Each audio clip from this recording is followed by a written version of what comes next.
एक भारत की पागल महिला जिसको टीआरपी का पागलपन सवार हो चुका है, जिसको फेमस होने का शौक चढ़ गया है, सीमा भगोड़ी की तरह। सीमा भगोड़ी को छोड़कर बकौल तो वो सीमा भगोड़ी पे केस पे आवाज उठा रही थी, लेकिन तो अब पता चला कि असल में वो आवाज किसके लिए उठा रही थी, असल में उसका मकसद क्या था। उसको टीआरपी चाहिए, उसको फेमस होना है, उसको मतलब पाकिस्तानियों पे आवाज उठानी है।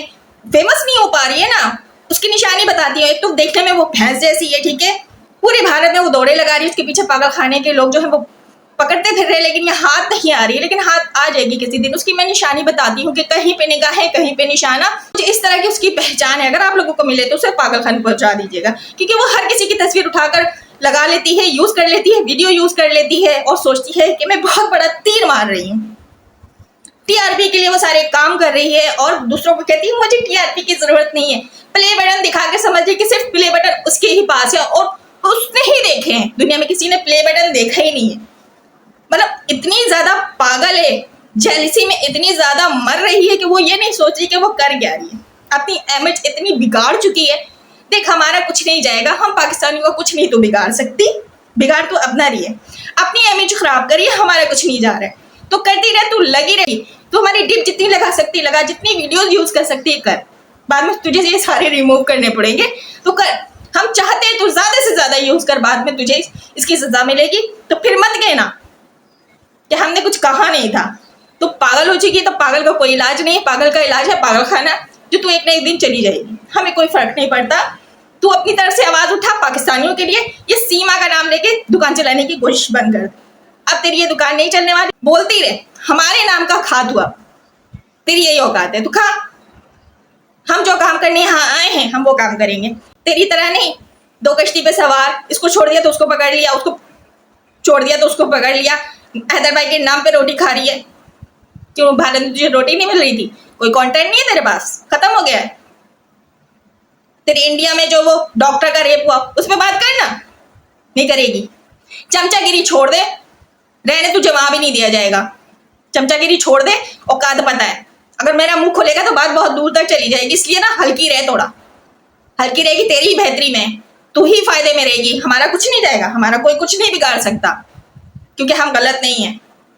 तेरा दिख रहा है कि तू पागल हो चुकी है, इतनी ज्यादा पागल हो चुकी है कि तुझे ये समझ नहीं आ रहा है कि आगे इसके साइड इफेक्ट क्या होंगे। खैर, हमारी बला से तू लगी रहे, हमें फेमस करती रहे, हमारे नाम का तू खाती रहे, हमारी तस्वीरें लगाती रहे, शायद तुझे टीआरपी अच्छे से मिल जाए, शायद तुझे लोग पहचानने लगे, तेरी पहचान बन जाए। हमारी अपनी पहचान है, हमें पहचान बनाने की जरूरत नहीं है, ये सब तुझे जरूरत है इसलिए तू कर। इतनी ज्यादा जलन में ये पागल हो चुकी है, पाकिस्तानियों की जलन में, मतलब कुछ भी बोल रही है। असल में ये इसकी सारी तरबियत का असर है, इसके घर के अपने माहौल का असर है, जो यहाँ लग के रखती है और जो बोलती है मुंह से अदा करती है, सारे इसका अपने अंदर का माहौल है, इसके अपने घर का माहौल है, जो यहाँ पे ये बता रही होती है दूसरों को रखकर, दूसरों पे रखकर। तो चलो कोई बात नहीं, तेरे कहने से कुछ नहीं हो जाता, तेरे करने से कुछ होगा नहीं, तो भोगती रहे कुत्ते की तरह, तो तेरी यही औकात है। अस्सलाम वालेकुम, hello everyone, welcome back to Shabnam talk के साथ। उम्मीद करती हूँ आप सब बिल्कुल खैरियत से होंगे और अल्हम्दुलिल्लाह मैं भी बिल्कुल ठीक ठाक फिटफाट और बहुत ज़्यादा हैप्पी हूँ। जिसकी औकात भी नहीं है वो चले हैं मुझे गिराने के लिए, तो चल भाई गिराती रहे, कोई मसले की बात नहीं है। हम बात करेंगे हैदर भाई के केस को लेके और मोमिन सर के एफर्ट को लेके कि जितनी ज़्यादा वो सरतोड़ जोड़ कोशिश कर रहे हैं, और जब से लेके अब तक केस में उन्होंने इतने सारे काम किए हैं, A to Z तकरीबन काम कर चुके हैं वो हैदर भाई के बच्चों को लेके और हैदर भाई को केस के लेके। और रही बात वीज़ा के हवाले से, तो यहाँ पे मैं वीज़ा को लेके कुछ बातें करूँगी और थोड़ी बहुत हकायक भी रखूँगी, लेकिन आप लोग माइंड नहीं कीजिएगा, मैं क्लियर करूँगी सारी बात, तो इसलिए आप लोगों ने गौर से मेरी बात को सुनना है और समझना है। एक रिपोर्ट अभी सामने आई है कि एक महिला पकड़ी गई बांग्लादेशी, जो कि वो इनलीगल तरीके से घुस के बैठी हुई थी, जैसे कि सीमा भगोड़ी, बिल्कुल सेम कॉपी केस है, ठीक है। लेकिन उस केस में क्या हुआ है कि फौरन उस पर कार्रवाई की गई, इतनी जल्दी कार्रवाई की गई कि मैं बयान नहीं कर सकती। मतलब रूल्स दो तरह के होते हैं। इस सवाल का हमें जवाब नहीं मिल रहा, अभी तक किसी ने भी इस सवाल का हमें जवाब अभी तक नहीं दिया है, और इस सीमा भगोड़ी को इतना प्रोटोकॉल दिया जा रहा है। सीमा भगोड़ी भी तो इसी तरह ही घुस बैठी ना इनलीगल तरीके से, जिस तरीके से वो बांग्लादेशी लेडी घुसी थी, तो उसको पकड़ लिया गया और उसकी एक नहीं सुनी जा रही है। और इस सीमा भगोड़ी को हाउस अरेस्टिंग के नाम पर भारत में बैठा दिया गया है और फुल प्रोटोकॉल के साथ उसे वहां पर रखा जा रहा है। जब भी तो वो ये कहती थी कि मेरा बाल विवाह का कोई नहीं कर सकता, तो इस बात से क्या साबित होता है कि उसे उसके सर पर किस पर्सन का हाथ है। जाहिर सी बात है वो बांग्लादेशी औरत के सर पर किसी भी ऐसे पर्सन का हाथ नहीं है जो आज उसके साथ हो रहा है। क्या इस सवाल का जवाब है किसी के पास? जवाब नहीं होगा, मिलेगा भी नहीं कभी जवाब, क्योंकि हकीकत यहाँ छुपाया जाता है। सिर्फ मोमिन सर पे आप लोग आंख लगाए बैठे हैं और उनसे इतने सवालात करते हैं। क्यों? मोमिन सर ने आप जैसे लोगों का ठेका उठा रखा है। वो लीगल तरीके से अपना केस लड़ रहे हैं, अपने केस पे काम कर रहे हैं। आप लोगों को शुक्र अदा करना चाहिए कि आप लोगों की भारत से उसको निकाल बाहर करने के लिए इतनी ज्यादा एफर्ट कर रहे हैं। लेकिन कभी अगर हम लोग आपके संविधान पर, जबकि हमारा कोई ऐसा इरादा नहीं होता है, बात करते हैं तो हमें रोका और टोका जाता है। तो ऐसे किस पर्सन का उस भगोड़ी के सर पर हाथ है जो इतनी ज्यादा वो पावरफुल बनकर वहां पे बैठी है? आप लोगों के इतना आवाज उठाने के बावजूद भी उसका बाल विवाह का कोई अब तक नहीं कर सका। और मोमिन सर पे इतनी आवाजें उठाई जाती हैं। क्या मोमिन सर अदालत के जज है? एक वकील है जो अपने तरीके से और अपनी तरह से बहुत जबरदस्त तरीके से केस को लड़े और लेकर आगे चढ़ रहे हैं। अगर ये मोमिन सर नहीं होते इस केस में, या फिर कोई वकील नहीं होता, तो भारत में जिस तरह वो घुस कर बैठी हुई है उसको निकाल बाहर कौन करता? ये हैदर भाई को इंसाफ कौन दिलाता? हैदर भाई किसकी तरफ देखते? लाइट चली गई, मुझे सेटअप चेंज करना पड़ा। चले फिर बात करते हैं आगे। मैं बात कर रही थी कि फिर इस केस में कौन आवाज उठाता, हैदर भाई को कौन इंसाफ दिलाता, क्योंकि जांच एजेंसी तो अभी तक जांच कर ही रही है। कौन दिलाता है किसी के पास ये सवाल का जवाब? आप लोग हमें चुप कराने की कोशिश करते हैं, जबकि हम कोई गलत बात नहीं कर रहे होते हैं, हम किसी पे उंगली नहीं उठा रहे होते, हमारे सवालों के जवाब अभी तक नहीं मिले। वो ठीक है, अलग बात है। आप लोग समझते हैं कि मोमिन सर अलादीन के चिराग से निकला हुआ एक जिन है जो सब कुछ वही करेंगे। आप लोगों को मैं कह रही हूं जो कहते हैं हम इंसानियत की आवाज उठा रहे हैं, इंसाफ चाहते हैं, भगोड़ी को यहाँ से निकालना चाहते हैं, आप लोग मोमिन सर के अलावा भी और तरीके से भी आवाज उठा सकते हैं। मोमिन सर तो बहुत अच्छा काम कर रहे हैं, ये नहीं, कोई डाउट नहीं उनके काम पर। तो क्या आप लोगों ने उनको एक अलादीन के चिराग से निकला हुआ जिन समझ लिया है? वो अपना काम एक वकील होने के नाते कर चुके हैं। बाकी ऐसा भगोड़ी को लेके कौन ऐसा बंदा है जो काम कर रहा है वहां? वो कहती है मेरा बाल विवाह का कोई नहीं कर सकता, और वाकई वो सच कहती है। उसको इतना प्रोटोकॉल दिया जा रहा है, कौन दे रहा है? भारत के लोग ही दे रहे हैं ना, जो बड़े बड़े ऊपर बैठे में। तो इस बारे में क्यों नहीं व्लॉग बनाए जाते हैं, आवाज क्यों नहीं उठाई जाती है? हमें रोका जाता है, खुद भी इस पे आवाज नहीं उठाई जाती, आखिर ऐसी क्या वजह है? हम जानते हैं कि एक दायरा होता है बात करने का, कानून पे उंगलियां नहीं उठाई जा सकती, लेकिन बात तो की जा सकती है। जैसे कि बांग्लादेशी एक महिला की रिपोर्ट आ रही है सामने, उसके लिए बहुत जल्दी स्टेप ले लिया गया। वहां पे दो कानून होते हैं क्या? अब इस पे भी हम बात नहीं करें, यहाँ पे भी हमें रोका जाएगा, नहीं बात नहीं करें, संविधान की बात आती है, हम संविधान पे उंगली नहीं उठा रहे, लेकिन जो जायज और नाजायज है उस पर तो बात करेंगे ना। तो आप लोग इस पर क्यों नहीं व्लॉग बनाते, आवाज उठाते? हम तो पाकिस्तान में रहते हुए ये आवाज उठा रहे हैं, बोल रहे हैं, तो हमें पाकिस्तानी करार दे दिया जाता है कि आपको हक नहीं बोलने का, लेकिन आपको तो हक है बोलने का। गलत तो सही तो नजर आ रहा है ना। ये बोल दिया जाता है पाकिस्तानी केस खराब कर रहे हैं, लेकिन असल में केस कौन खराब कर रहा है उस पर कभी आवाज नहीं उठाई जाती है। जो बोलता है उसे रोका जाता है। तो आखिर क्या चल रहा है ये? बस एक मोमिन सर है, उनको ही आप लोग बोलते रहो मोमिन सर मोमिन सर। मोमिन सर बहुत एफर्ट कर रहे हैं, कितना उनको इस केस में लेकर जद्दोजहद करना पड़ा है, कितना वो आप लोग जानते तक नहीं है क्या? सब जानते हैं। मोमिन सर ने हर एक बात का ठेका नहीं लेके रखा है, वो अपने तरीके से केस को लड़ रहे हैं, कर रहे हैं, और बहुत जद्दोजहद कर रहे हैं, क्योंकि उनको बहुत रोका जा रहा है। ये जो हैबी सिंह है ना, इसने बहुत सारे ऐसे कारनामे किए हैं और अभी भी कर रहा है। एम्बेसडर क्यों नहीं है? वीजा क्यों देना बंद कर दिया गया है? इस पे कोई ब्लॉग बनाया आज तक? नहीं बनाएगा।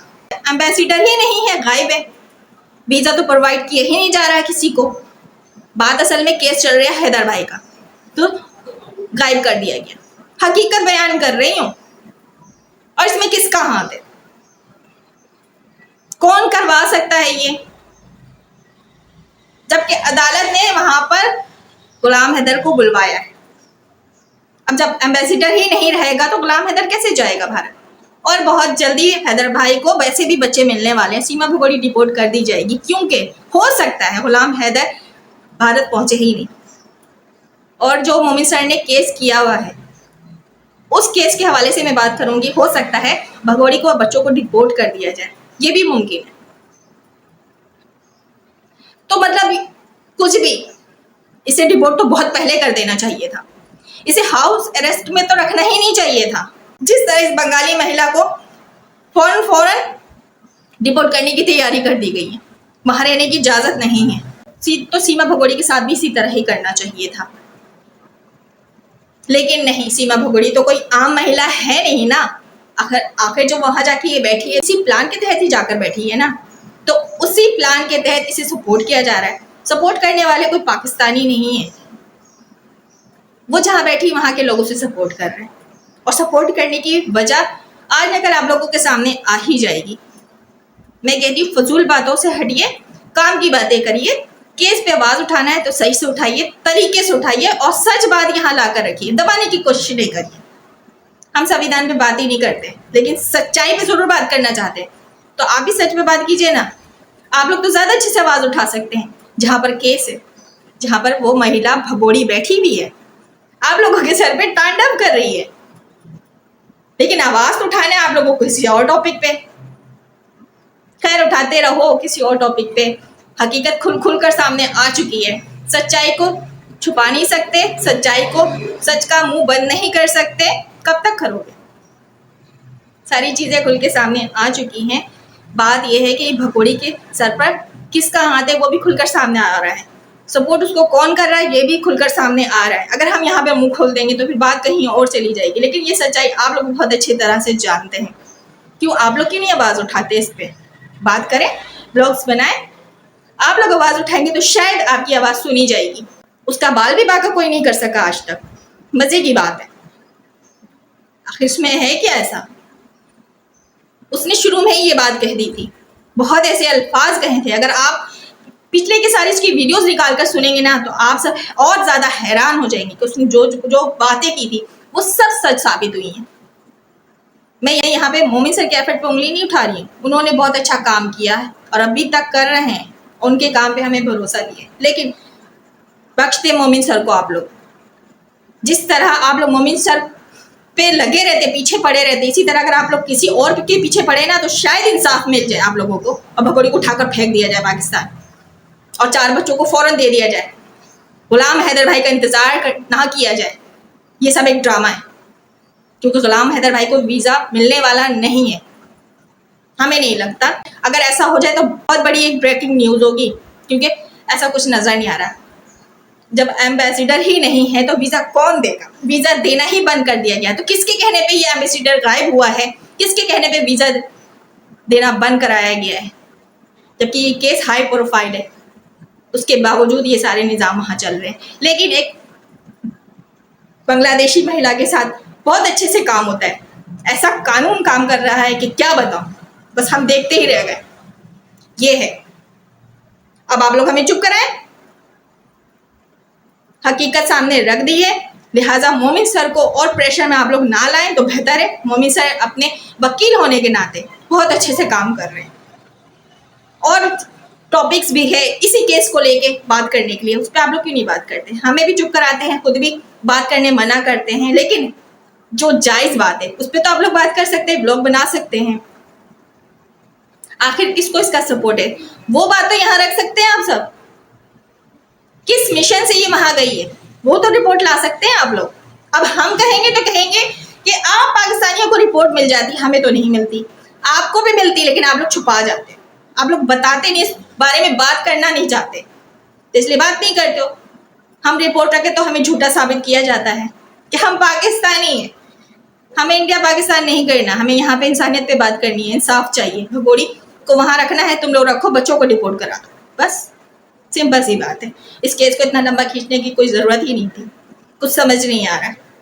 जिस तरह ये बांग्लादेशी महिला के लिए इतनी जल्दी कार्रवाई की गई है, इसी तरह बच्चों के लिए भी किया जाता तो हम आज बैठ के यहाँ पे नहीं बोल रहे। बच्चों को फ़ौरन से फ़ौरन डिपोर्ट कर दिया जाता, क्योंकि बच्चों ने तो कोई ऐसा गलत काम नहीं किया था ना, वो तो बच्चे मासूम है, ना समझे, बाप था उसका पाकिस्तान में, हवाले कर दिया जाता। लेकिन नहीं, ये सब एक मिशन का हिस्सा है। जो समझने वाले समझदार होंगे समझ गए होंगे मेरी बात, और मेरी बात को नेगेटिव सोच पे ले जाने की बिल्कुल ज़रूरत नहीं। अगर आप ले जाते तो मेरा कुछ जाएगा नहीं। मैंने यहाँ पे सच बात रखी है और सच बात ही रखती आऊँगी। आप लोग आवाज़ उठाएं, लेकिन आप सिर्फ मोमिन सर की तरफ ही ना देखें, वो उन्होंने अपना काम कर लिया है। अब आप लोगों को ज़रूरत है कि आप लोगों को किस तरफ और किस तरह बात करनी है। आंखों को बंद करने से सच छुप नहीं जाएगा, मुंह को बंद करने से सच बाहर आके रहेगा। अपना ढेर सारा ख्याल रखिए, इजाज़त दीजिए, अल्लाह हाफिज़।